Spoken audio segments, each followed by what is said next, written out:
Good afternoon, ladies and gentlemen. And my name is Skip Rutherford, Dean of the Clinton School, and welcome today. I appreciate everybody being here. You're going to be in for a very good program based on our conversations this morning about the young people voting and what's happening with American democracy. To introduce the speaker is a good friend of mine, who actually was mainly responsible for getting him here. I met Dave Anderson when he was a young rising star working in the 1992 Clinton campaign. He did media relations, and he was very innovative at the time with new ideas and new approaches. He went on to work with MTV at Rock the Vote, where he and Mark crossed paths. And then he took on photography as a new career and has done a spectacular job. His work's been displayed all over the world. We use him, have used him in our Frank magazine, and his book, Rough Beauty, about a small town in Texas, which was known for its KKK past, has prompted tremendous interest, including a major spread in the New York Times. He lives in Little Rock. His studio is in Little Rock. He and his wife, Ashley, are the parents of a wonderful little boy named Noah, and we're glad to work with him here at the Clinton School. So please give a welcome to Dave Anderson.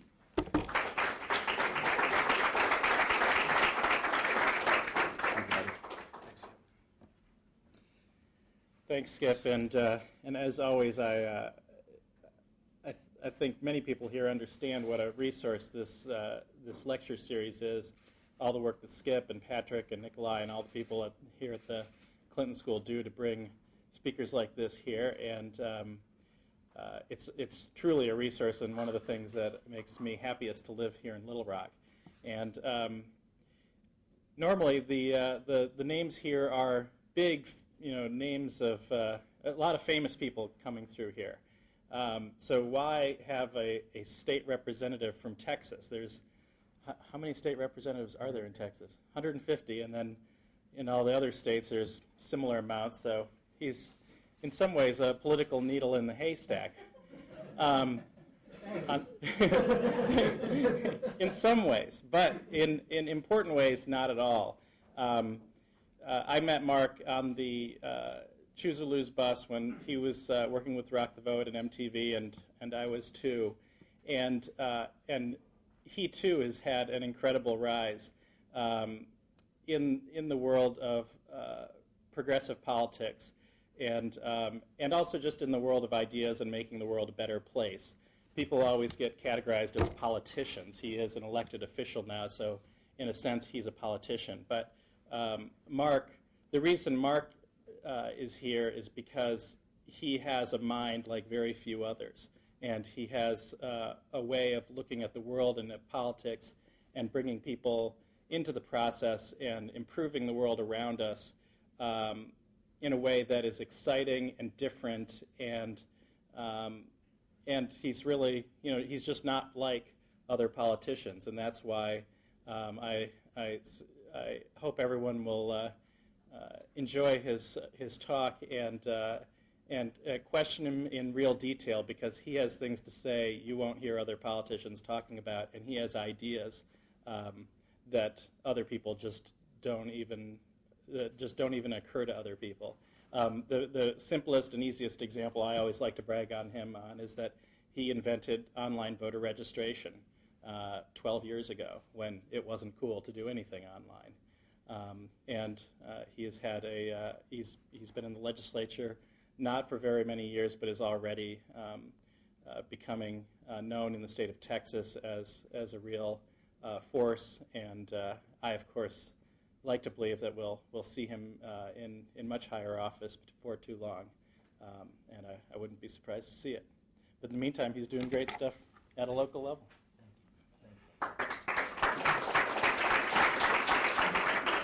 Well, that turned out to be a really nice introduction. It got off to a little bit of an inauspicious start for me. And at the point where you were talking about how, before you got to the part about a rare mind, once in a generation stuff, it was, when he was talking about the sort of any old state representative, I resolved to tell this story, which I wasn't going to tell.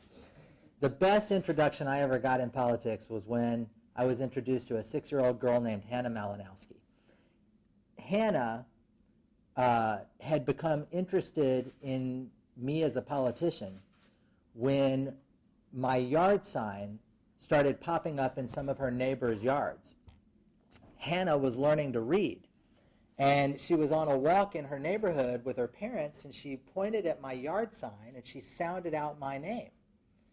And her parents gave her all of this praise to encourage her in her reading skills because they were pretty astounded that she'd figured out that combination of symbols and gotten it right. So they praised her for saying my name. So she found that every time she said my name, her parents would praise her.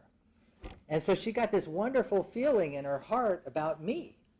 So she'd walk around the house, Mark Stroma this, Mark Stroma that, And then one day she was at home watching television, and one of my television commercials came on TV, and she sees me on the same television set with Bugs Bunny and Cookie Monster and all of her favorite people.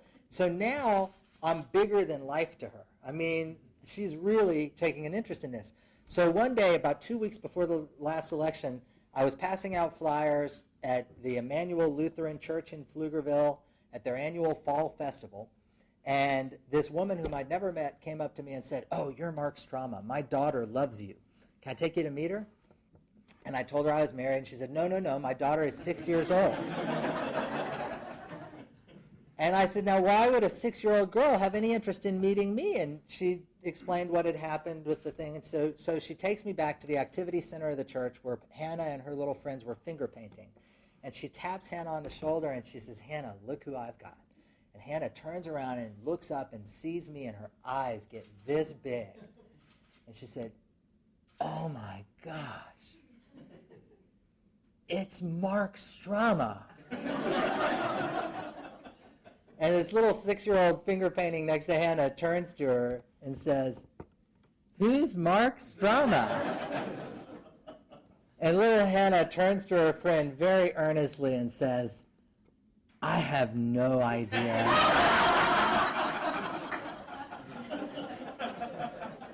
But he's famous.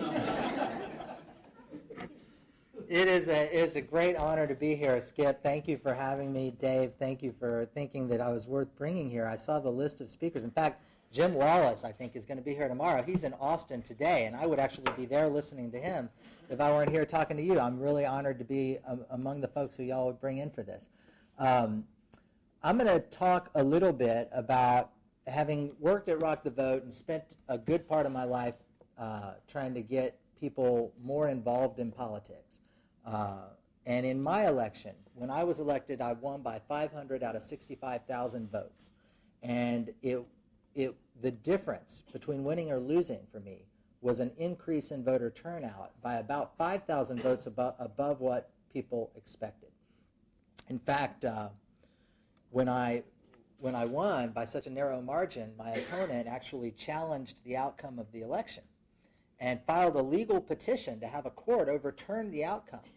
And part of the basis for his challenge in his legal brief was that 3,000 people in my district had registered to vote between the 2002 election when he had been elected and the 2004 election when I beat him. And 4,000 people who had been registered before but had never voted for the first time in that 2004 election. And so his legal petition actually said, this is a quote, that these numbers were so statistically implausible as to constitute a violation of the Texas Election Code and were part of this is a direct quote, part of a pattern of behavior to alter the outcome of the election. To which I said, guilty. That's what a campaign is a pattern of behavior to alter the outcome of the election. And in my view, the way that my party can start winning in places where they haven't been winning, and the way we started doing that in in my election in '04, more pronouncedly in '06. I think even more pronouncedly this election year, the way we do that is to get people who haven't been traditional voters to get them to vote. And that is what made the difference in my race. But I want to talk a little bit about some of the systemic failures in our democracy that keep people from voting. Because when Dave was traveling around the country with MTV and I was working at Rock the Vote, we actually witnessed a historic low in voter participation among young people in 1996. Our job was to turn the youth vote out, so I always refer to it as the most colossal failure I've ever been a part of. It was a great job. I learned a ton from it. I met great people, lifelong friendships, but we weren't able to deliver young people to the polls, despite extraordinary success registering them to vote, by the way. I mean, we did. Online, we registered 50,000. Over an 800 number, we registered 250,000. We could add up and point to a real voter registrations totaling 1 million registrants, but we did not get them to vote. So I spent a lot of time thinking about what it is that keeps people from participating. We did focus groups on it. We did polls about it. I've read most of the academic literature on the subject. But there are some structural issues in play. There was a United States senator in the late 1800s named Mark Hanna, who was the Karl Rove of his generation. Besides being a senator, he was the architect of the McKinley administration at a time of the rapid industrialization of the country. It was Mark Hanna who went to the big business community and said, if you want government to treat you the way you want to be treated, you got to treat politicians the way they wanted to be treated. When Mark Hanna retired from the United States Senate, he said, in all the time I've spent in politics, I've learned only 2 things matter in politics. The first one is money, and I can't remember the other one. Now, money does have a pernicious influence on the political system. It does. In Texas, that influence is particularly pronounced. We have no limits. I don't know what your laws are here for state races and local races in Arkansas, but in Texas there are no limits on the amount of money an individual can give a candidate for public office. The effect of that has led to extraordinarily large donations by an extraordinarily small group of people who have an extraordinarily undue amount of influence on the policymaking process as a result. In Texas, fewer than 400 donors accounted for 50% of all the contributions to politicians for state office in the 2002 election cycle. Fewer than 400 accounted for 50% of all the funds raised and spent by politicians. Fewer than 100 of them accounted for 22% of all the funds raised and spent. And in probably the most amazing thing I've ever seen, there were about 5 candidates in the last election cycle who raised $1 million to run for state representative. 98% of their funds came from one individual. I mean, it's hard to imagine that the general public is as represented by a politician who raised 98% of their money from one individual. Hard to imagine that the general public feels they're getting a fair shake from that politician. It's hard to imagine. So I've always believed that there is a problem with the way we finance our campaigns. They ask the bank robber why he robs banks, and he says that's where they keep the money. If you are facing a competitive campaign and you have to raise a state rep race now, it costs about $1 million in a competitive district in Texas. If you have to raise $1 million, you can't just say, oh, I'll raise it on the internet. I'm a big believer in the power of the internet to level the playing field. And we did use the internet extensively in my campaigns.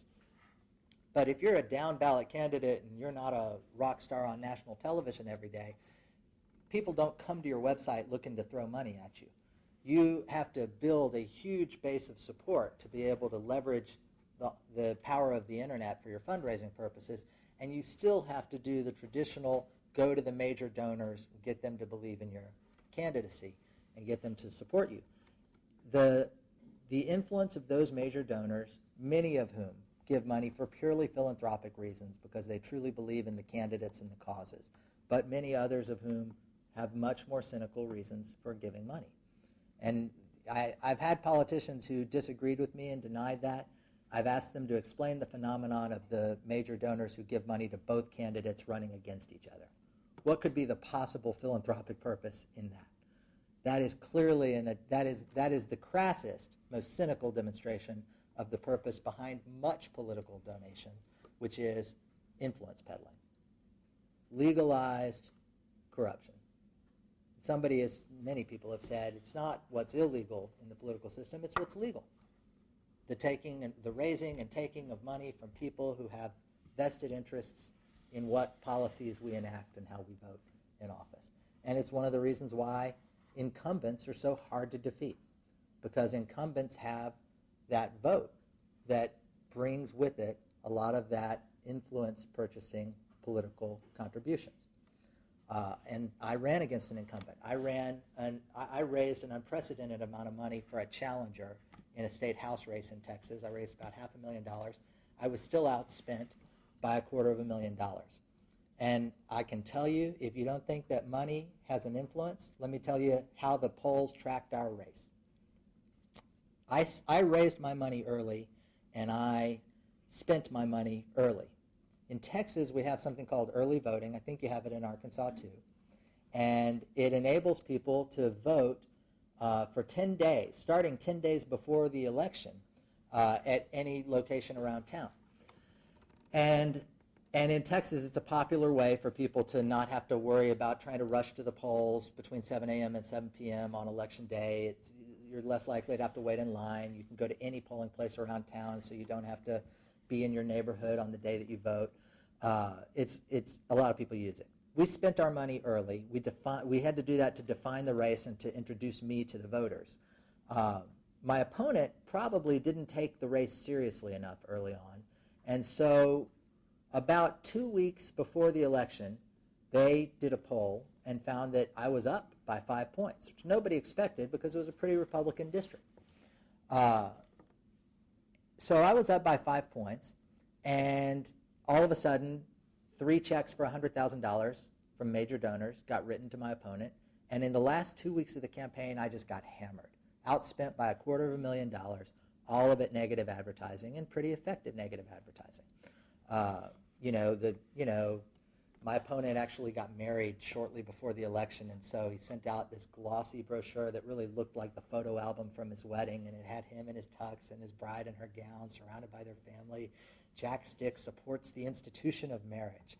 And then you opened it up, and it had a picture of me from the mid-'90s when I had long hair and worked at Rock the Vote, and it was photoshopped in front of a wedding cake with 2 little plastic men on top of it, and it said, Mark Stroma supports same-sex marriage and is endorsed by the Austin Lesbian Gay Political Caucus. And I opened that one out of my mailbox, which meant that they'd mailed it to everybody in the district with no targeting. It had even gone to Democratic voters. And I said, that's pretty effective. that's going to cost me some votes.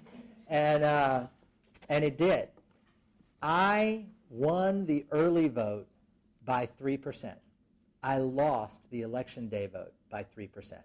I woke up the morning of election day, having been on the receiving end of about 6 direct mail pieces like that and some television ads that had me photoshopped behind bars and turned into a cartoon character and all of that. I woke up on election day, kissed my then fiance, now wife, and said, we're going to lose this one, don't take it too hard. And then I went and worked at the polls for 12 hours. And I was right. I lost election day by 3%. That $250,000 spent against me in the last 2 weeks had taken me from a 5-point advantage to a 3-point deficit. But I am here today. I was elected because more people voted during the early voting period than voted on election day by a 60-40 margin. I won the early vote by 3 points. I lost election day by 3 points. I won by the margin of people who voted early instead of on election day. And for all I know, many of the people who voted for me during early voting would have liked to have had that vote back after they got some of that negative mail about me. But you don't get it back. And I learned, that was important. My message on election night was that I'm going to work as hard to represent the people who voted against me as I will work for the people who voted for me, that I understand that this is a closely divided district, and that I have an obligation to have an open door to everybody. And I tried to do that, and I got reelected last cycle by 13,000 votes, won every precinct in the district, and it was a big, and frankly, and they ran a pretty good candidate against me last time. So that my point is to illustrate the influence that money has in political campaigns. But what Mark Hanna forgot, the second thing that's most powerful in politics, is what Tom DeLay taught us in Texas in 2003, which is redistricting. Because redistricting preordains the outcomes of 90% of the elections in this country. Most districts are genuinely uncompetitive in November. Most of my colleagues, I frankly consider it a luxury that I get to represent a district that is fairly evenly divided between Democrats and Republicans, because it means that I am always accountable to the people who vote in November, which is a population that is about 3 times the size of the people who vote in primaries. My election is decided by the general election voters, the mainstream voters, the center of the political spectrum determines whether I get reelected or not. Most politicians do not have that luxury. Most politicians represent districts that are either 60% or more Republican or 60% or more Democrat. And if you're a Democrat representing a 65% Democratic district, you're not going to get defeated by a Republican. So if you assume that they look only at their political self-interest, which most of them don't, Democrats and Republicans mostly are not looking just at their political self-interest, but if you assume that, they're not interested in any of the Republican voters in their districts. If they're in a 65% Democratic district, those voters have no say in whether they get reelected. They are not accountable to those voters in any material way. They're only going to get beaten, if they get beaten, from their left, if they're a Democrat representing a 65% Democratic district. So they have very little incentive to deviate from party orthodoxy. They have very little incentive to compromise and meet in the middle. They have strong disincentives to do so, because that could get them hurt in a primary. And the exact same is true for Republicans in 65% Republican districts. It is a big part, I think, of what has polarized our policymaking processes and our legislative processes, because people are scared to venture to the center because there's no upside in it. And there's a lot of downside. That's a problem, I think. So the way we learned that lesson in Texas, y'all probably remember, was the big conflagration when the Democrats, and this was the year before I was elected, when the Democrats fled the state to break the quorum to prevent Tom DeLay from redistricting in 2003. Now, I assume everybody knows the way redistricting is used to predetermine the outcomes of elections. The way it is used, redistricting exists because we have to try to keep an equal number of voters in each district. So we do redistricting in years that end with 1, because what happens in years that end with 0? We do a census. So every 10 years we count the people and we see that the population has shifted, and we reapportion them in the districts because of a Supreme Court ruling called Baker versus Carr that articulated a principle that should have been 1 person, 1 vote, but at the time they said 1 man, 1 vote. And that principle meant that you get an equal number of voters in each district. And that is why we redistrict. Now, once we start redistricting, the games begin. And both parties have been guilty of it for time out of mind. And in Texas, it had been the Democrats for 80 years who had had the power in redistricting and had used it to instantiate their own power and prevent Republicans from electing their fair share of representatives. And in 2001, following the 2000 census, the Republicans finally were able to draw a map that gave them a majority in the Texas House of Representatives for the first time since Reconstruction. They got an 88-62 majority. They controlled the House. They controlled the Senate. They controlled every statewide office. And they said, now we get to do what we've been wanting to do for a long time. And Tom DeLay came down to Austin in 2003 as majority leader of the Republican House and said, we're going to redraw these congressional districts. There was no new census data on which to base a reapportionment. There was no reason to believe that a redistricting effort would get us any closer to one person, one vote, to an equal apportionment of voters among districts. It was strictly, declaredly, avowedly, exclusively for the purpose of changing the outcomes of who was elected. There was a basis for his argument. In politics, there's almost always a basis for every argument. The basis was Texas is a Republican state, and yet we have a majority of Democrats in our congressional delegation. That can't be. These boundaries must be unfair. It's an arguable point. Many of the Democrats in Congress from Texas represented majority Republican districts, but they were long-serving members with a real relationship with the voters and with real seniority in Congress.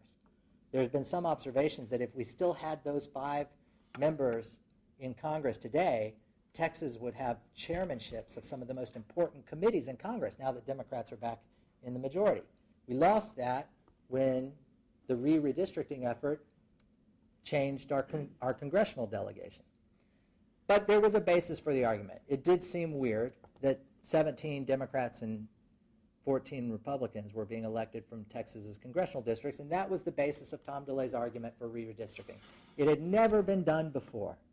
Never before had we done redistricting just for the purpose of changing the partisan composition of the people who've been elected. It was a stretch. Personally, it offended me and my sensibilities. It was what got me back into politics. I had left politics. I was in the private sector. I was happy. But I was really appalled by this, and it is what drew me to run in 2004. My opponent, the guy I ran against, had taken $80,000 from Tom DeLay's political action committees and then voted for that redistricting plan, though it divided the district I now represent among 3 different congressional districts, one stretching to Houston, one stretching to the Rio Grande Valley, and one stretching to San Antonio, when previously that entire area had been in one congressional district and it elected a congressperson who represented Austin, just Austin. So it was it was clearly the wrong thing to do from a pure sort of constituent service district representation issue. And the fact that there were $80,000 of questionable contributions contributing to that decision certainly helped my political campaign. So redistricting and money have circumscribed the power of voters in a way that is, I think, very anti-democratic. That said, I'm actually optimistic. Despite those pretty profound limitations in our democracy, 2 things make me think that things are getting better. And the biggest one is the way the internet has revolutionized and unleashed the power of everyday voters. And I watched this when the Senate Democrats fled to New Mexico to try to block redistricting, to break the quorum, to prevent the legislature from taking action on Tom DeLay's redistricting plan. I asked MoveOn.org to send an email out to their members to raise some money to help these senators because it was an expensive undertaking. MoveOn.org sent an email out. We thought we'd raise $25,000. We wrote a letter from one of the senators explaining the situation. I remember when we clicked send on the email, I went and got dinner. I came back, and we had raised $250,000 while I was at dinner at an average donation of $33. I couldn't believe it. This was when I started contemplating getting back into politics, because I thought maybe I could run for office and harness some of that power and get elected without having to do it the traditional way.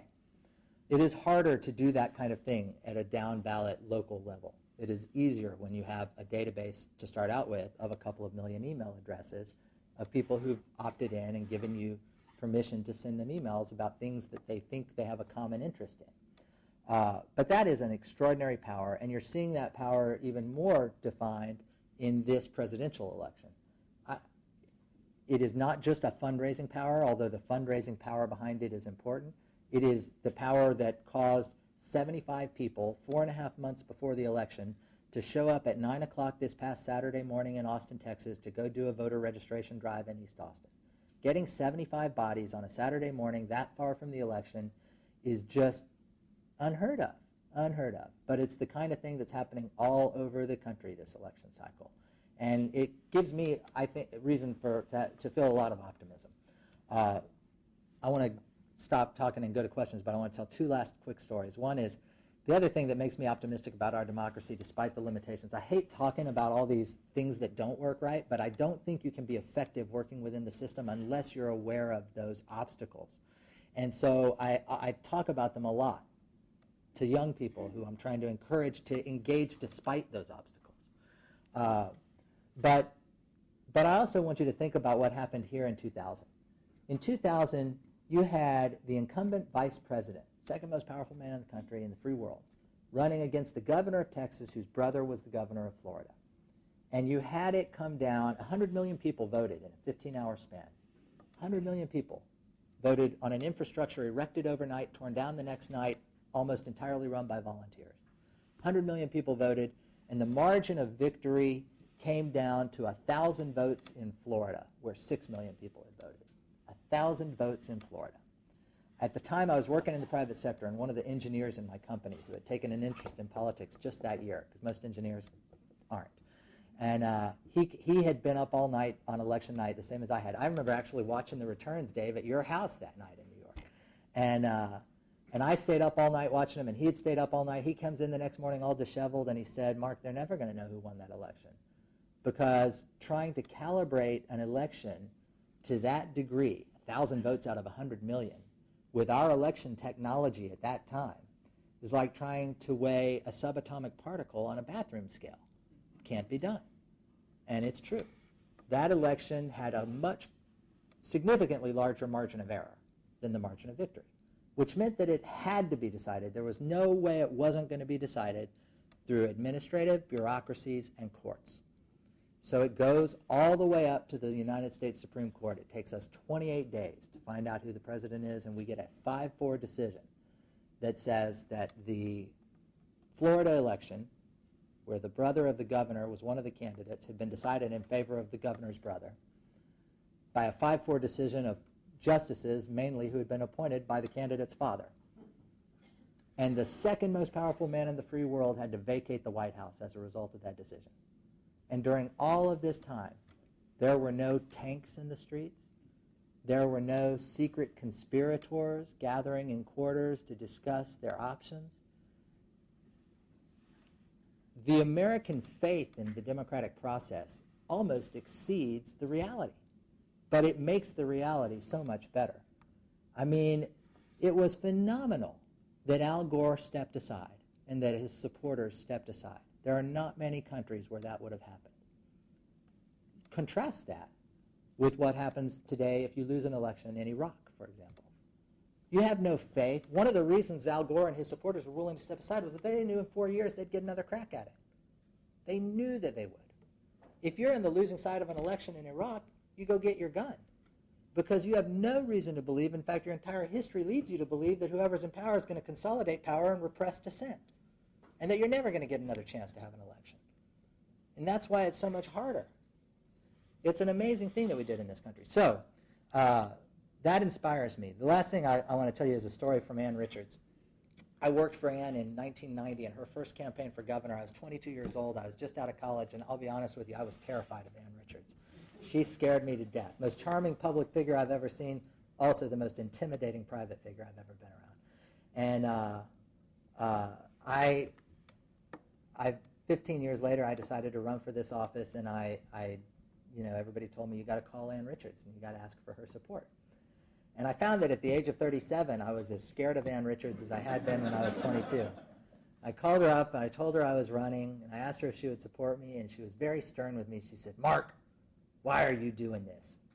And I was nervous, so I launched into my entire stump speech.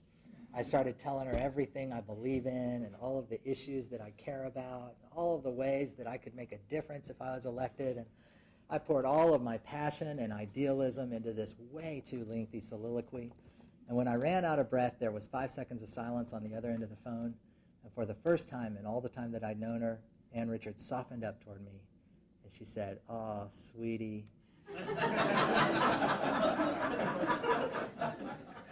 That may be the stupidest thing I've ever heard in my entire life. She said, the only smart reason to run for office is because you can win. So why don't you tell me how you're going to win? It's a great lesson, because while we all get into public service or politics with visions and ideals and principles and passion, we don't get much done unless we manage to combine that with pragmatism. And so she got me focused on the practical realities of what it was going to take for me to win that unlikely race. And it was a very, very valuable lesson. With that, I'd love to entertain questions for as much time as y'all have. Yes, ma'am. I am a historian, and I enjoy it because I knew it too. But I also believe in participatory democracy, and that's what you really were talking about that has saved us. In listening to what you were saying, I want to know, what is your thinking as relates to the upcoming census, term limit, early voting, absentee voting, same-day elections, Photo ID at the polls, voter ID. proof of citizenship when you register. When you put those variables under your concept, in the future, where do you see that these variables are going to change the culture of participatory democracy? That's a great question, because we are moving in opposite directions at the same time, aren't we? That we had a bill last session. This is one of my favorite moments in the last legislative session. My desk mate, rising star named Rafael Anchia, Texas Monthly predicts he'll be the first Hispanic governor of Texas, sits on the elections committee. And there was a bill to require proof of citizenship upon voter registration. Now, proof of citizenship means you got to have your original birth certificate. There wasn't much else that would get you proof of citizenship other than your original birth. There was one other document that qualified. Passport, I don't think, qualified as proof of citizenship. And so the chair of the Republican Party of Texas was there testifying for the bill. Rafael, who is an attorney, leaned over to cross-examine her, and he said, Chairman Binkheiser, I assume you consider the privilege of testifying before a committee of the Texas House an important right of citizenship. Is that the case? I do, absolutely. As important as voting, similar to the privilege of voting. Absolutely, that's my whole point, Representative Anchia. That's why we've got to protect the integrity of these registration procedures by requiring this proof of citizenship. You know, Anchia says, well, okay, before I listen to any more of this, can I see your proof of citizenship?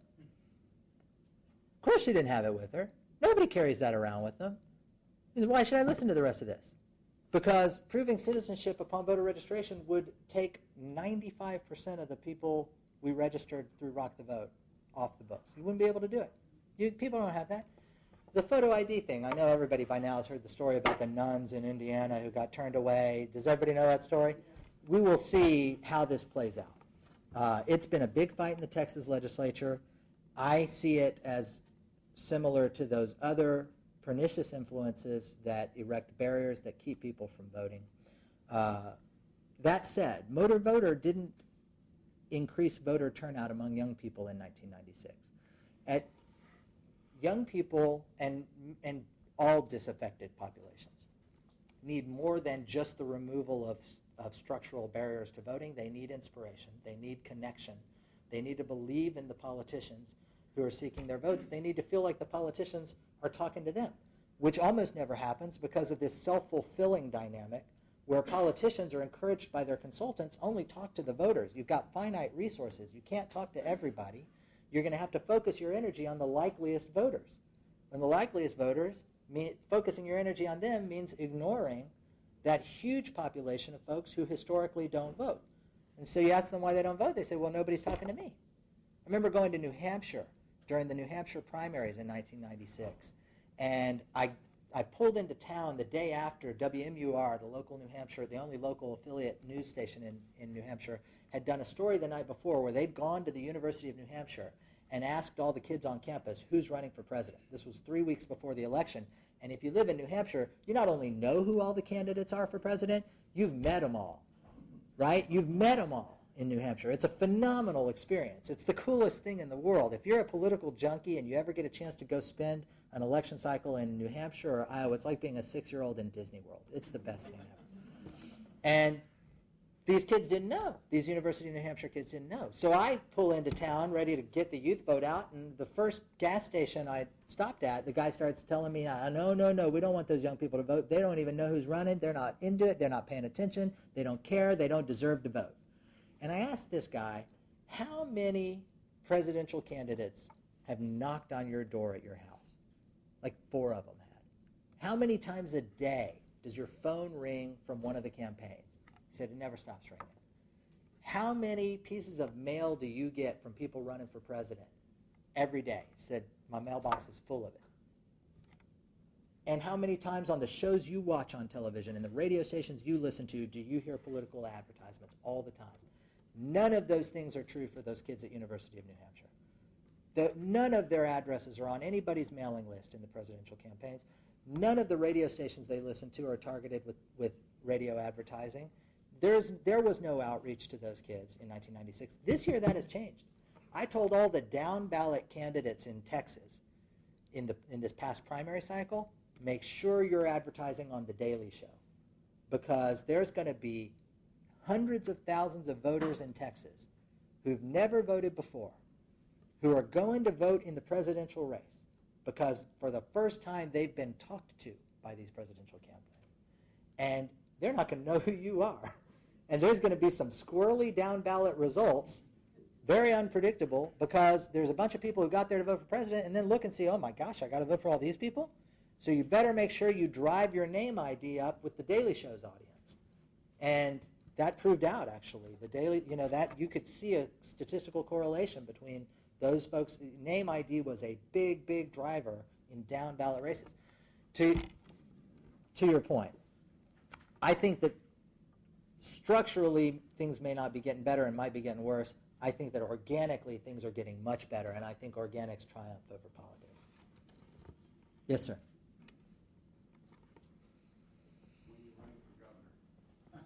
When am I? No, you have a wonderful presentation. You relate well to your audience. Thank you. I'd like to ask you a question. Earlier you were talking about political contributions, being that you're an active legislator. How would you delineate between influence peddling, which is legal, and bribery, which is not? Right. Well, some of the it's a very good question. There are certain types of political contributions you cannot make. You can't make a contribution from a corporation, which was one of the issues that came up in that investigation of the $80,000 that my opponent had gotten. You cannot make contributions that don't get reported, and you cannot, as a politician, accept contributions and spend them on your personal, you can't pay your house mortgage with them. You can't use them to your personal benefit. You have to use them for a designated campaign purpose. Yes, sir. But in conjunction with that, Yeah. You were speaking in terms of your experience in Texas, where in one district, 98% of the political Right. contributions came from 2% of the. Came from one guy. Does that not go to destroy the whole purpose and theory of democracy? I think it does. And what does it go to the integrity of elected officials? Well, without me commenting on the integrity of the folks who accepted those donations, I will say I know some who turned down money because they felt that it would become too much a part of their overall fundraising portfolio. I know a woman who lost by 40 votes in a Republican primary against somebody who raised $1 million from one donor and no other donations of any significance. And this woman, whose plight was seen around the state because everybody knew that she was having $1 million spent against her in the primary, all of it coming from one guy who had it in for her. And this woman declined a $300,000 contribution from one person who wanted to counterbalance all that money from that $1 million donor. She declined it because she thought it was inappropriate, and she lost by 40 votes. And go back to my Ann Richards story. Did she do the right thing? It's a hard question. That is a hard question. Yes, sir. Mark, would you discuss the Obama-Clinton campaign and what you see you see it playing out, and whether you think it's good? And I will. turnout so I will. And I'll tie it into this. One of the things that I think is so powerful about Obama, I talked about how when I went to that event, there were all these people, and they looked like the future of Texas. They had 25,000 people, and it just looked like the future of Texas. And politicians dance with them that brung them. You dance with who brought you to the dance. And this guy, if he gets to the White House, was brought there by so many people, average donations below $100, raising hundreds of millions of dollars that way. By being accountable to everyone, he's accountable to no one. I mean, by being accountable to such a broad base of people, he'll govern from a platform that includes constituencies who've never had a seat at the table before. I think that is very promising. I think some of the people who are excited about Obama are as much excited about his support base as about him. Early on, I think he was an empty vessel for people's hopes. He has become a more defined candidate with all the flaws that human beings have when we take them from hope to reality. He has become human, and so now he will campaign as a politician, not as an empty vessel for people's hopes. But people have imbued into his candidacy a lot of their beliefs about process and about democracy and about what this country ought to look like and how it ought to make its decisions collectively. And that's still part of his brand, even as he's come down to earth and become humanized. I think that this protracted primary process, I can say, speaking from the perspective of Texas, it's been the best thing that ever happened to the Democratic Party in Texas. We raised extraordinary money for the party by virtue of having those two candidates in town. We've always been ignored in Texas by the National Party. We send gobs of money from our major donors up to the DSCC and the DCCC into the presidential campaigns. None of it ever gets spent in Texas because we're never in play. Our first time of being in play was, first of all, unbelievable fun, and secondly, great organizationally. Not only did we raise some money, the state party collected 700,000 email addresses the night of our primaries. Because remember, we had a primary and a caucus. So, I live in a Republican precinct, heavily Republican precinct. I represent a Republican district, but it's close. My precinct ain't close. I lose my precinct by 20 points the first time I ran. But 400 people, almost 400 people, showed up at our caucus the night of the presidential primary in Texas. All of those folks gave their email addresses. All of those folks can now be communicated with by the party frictionlessly, free, interactive. That is a powerful platform on which to start to build a party. Texas Democratic Party has not been well organized in the past. That is changing dramatically. I think McCain was the right guy for the Republicans to nominate, and I think he's a formidable candidate, and I think that he has tremendous appeal to independent and swing voters in my district. He'll do very well because that's the prevailing ethic of my district, those independent and swing voters. I think he's a formidable candidate. But the fact that he hasn't led in a single poll head-to-head by any statistically significant margin, while the Democrats have been clobbering each other, the fact that McCain couldn't use this honeymoon after locking up the nomination under great circumstances, ran without any money, overcame all the odds, and he's clearly enjoying the honeymoon right now, and he still can't get ahead in the polls at a time when the Democratic Party is totally fractured. I think the party building value, the toughening of the candidates, the refinement of their messaging, all of that is going to contribute to them being better, to the Democratic Party being stronger rather than weaker as a result of this. Obviously, things could get out of hand, but they haven't yet. Yes, sir. Have you ever met Charlie Wilson? I have. How much was he a product of the Texas political system? I don't know East Texas well enough to say that he is not just a product of the Texas political system, but of the East Texas political system. Charlie Wilson's a product of some unique combination of circumstances that we could only hope to be able to bottle. I was an intern on Capitol Hill when I was in college, and I was a gopher. I was running errands for Congressman Mike Andrews. And I remember distinctly that there wasn't an assignment they could give me back then that I couldn't find a way to have to walk by Charlie Wilson's office to deliver it, because Charlie Wilson was the only member of Congress with glass doors, because he had these 3 former Miss Universes in his front office. So I'd always find an excuse to walk past Charlie Wilson's office.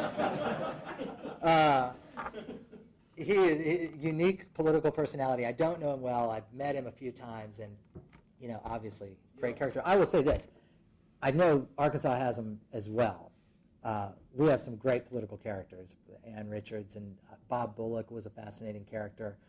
He was lieutenant governor when I was a staff member in the Senate, and it's the closest thing I'll ever be able to. When I read biographies of Lyndon Johnson, the only way I can relate to that personality, because that personality is so alien to what most of us encounter or experience on a day-to-day, is I can relate to it because I met Bob Bullock, and I worked a little bit with Bob Bullock. And so I know what we have rich political characters. You know what's interesting after watching that movie, too, purely for entertainment? Yeah. I couldn't even tell you whether he was a Democrat or Republican after watching the movie. Yeah. I found that interesting. I don't know why it wasn't. Well, he was an brought East out. Texas Democrat. Okay. I mean, the East Texas Democrats, Charlie Stenholm, that re-redistricting was to take out guys like Charlie Wilson, who were old school Southern Dixiecrats who'd been representing their districts for a long time, whose voters voted Republican in the presidential race, but were never going to desert good old Charlie. And a lot of guys like him. Got time for one more question. Yes, sir. Taking in relationship what you're talking about, Ann Richards told you, Yeah. and then looking at campaigning and winning versus the reality of the world. Yeah. And take the workers losing their jobs in Ohio to globalization. How do we get the process of politicians actually educating what's really going on and still be able to win? It's a good question. And by the way, if we had a more nuanced discussion of your question about whether these primaries have been good or bad for the party, would also have to engage in the discussion of, did this protracted primary process force them to take hard, clear positions on issues where they would have preferred to remain fuzzy? And I think that there has been some of the positions they've had to take have in the primaries, because we talked about how primaries pull you into the base of your own party, have given McCain an opening in the political center. How do we run to win? And if I understand your question, it's how do we run to win and not betray our principles?